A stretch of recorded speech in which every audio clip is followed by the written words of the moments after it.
Bonjour à toutes et à tous, c'est Alaric, on se retrouve aujourd'hui pour la suite de la fuite vers les étoiles. Chapitre 5, Révolte. Le train magnétique s'immobilisa sans bruit dans la gare de Nécropolis. Amal rassembla ses affaires dans son sac à main, seul vestige de son ancienne vie, puis quitta son compartiment en adressant à Flint un hochement de tête timoré. Le voyage s'était déroulé sans encombre, et bien que le temps lui ait paru long, la présence de Flint avait gommé ses pensées moroses. Elle longea le couloir pour regagner le quai qu'elle apercevait derrière les fenêtres. Une foule s'y pressait, traînant bagages et robots domestiques dans une joyeuse clameur. Amal dut réprimer son angoisse à l'idée de s'immerger dans cet océan tumultueux. Intimidée, elle sortit du train sans lever les yeux et avança tête baissée sans savoir où elle allait. Des voix vrillaient ses tympans, des pieds empressés écrasaient les siens. Elle s'excusa à maintes reprises alors que tout le monde la heurtait involontairement. Elle remonta le quai jusqu'au guichet avant de se rendre compte qu'il se passait quelque chose d'anormal. Un mouvement de foule s'était formé dans le hall de la gare sous la majestueuse coupole de cristal moiré. Des cris de colère s'élevaient de toutes parts, des poings étaient brandis vers le haut et un flot d'individus impétueux se déversait par les doubles portes d'entrée. Amal se demanda s'il était prudent de suivre cette manifestation, sachant qu'elle n'avait pas d'autre moyen de quitter les lieux.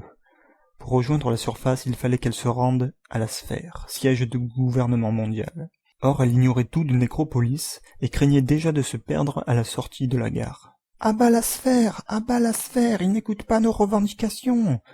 Un homme imposant se tenait sur un bloc de pierre et hurlait de sa voix de basse.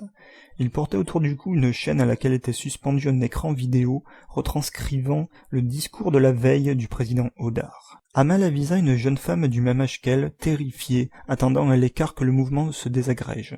Elle l'accosta en feignant une attitude décontractée. « Excusez-moi, pouvez-vous me dire ce qu'il se passe? C'est la première fois que je viens ici, je cherche à rallier la Sphère. »« La Sphère ?» répéta la jeune femme, endossant le masque de l'incrédulité.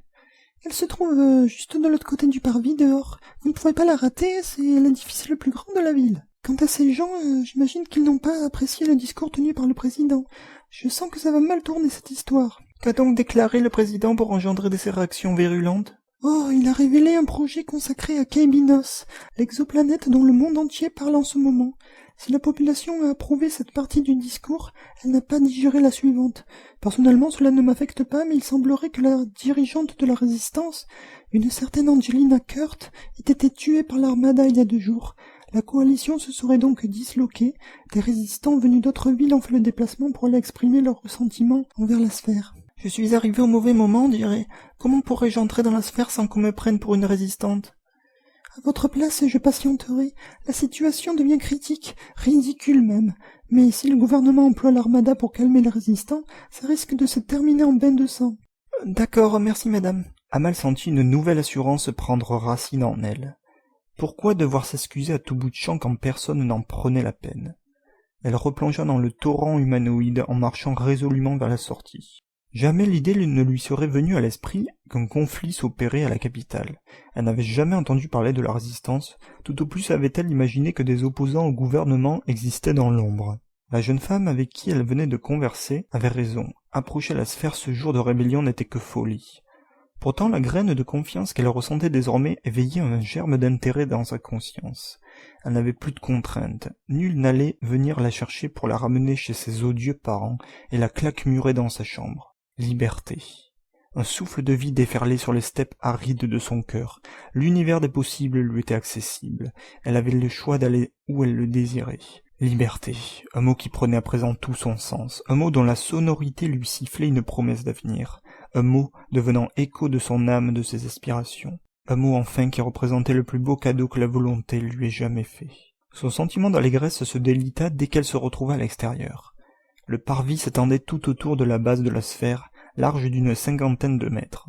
Là, sous ses yeux, Amal découvrit l'horreur dans son plus simple appareil. Les résistants tentaient vainement de percer la défense de l'armada postée devant les entrées. En dépit de leur multitude, ils étaient contraints de reculer pour ne pas subir des coups de revolver à diapason. Des victimes impudentes gisaient sur les marches, abattues sans vergogne. La foule se confondait en salves d'invectives. Pour toute réponse, les soldats de l'armada pointaient leurs armes sur les plus proches résistants. « Sortez de votre noyau et entendez nos réclamations! Rendez-nous le serveur VHL! Rendez au peuple la liberté d'aller à la surface. Cessez d'user l'armada contre nous. La résistance est en droit de revendiquer ses intérêts. » Amal déglutit péniblement, épouvantée par le massacre.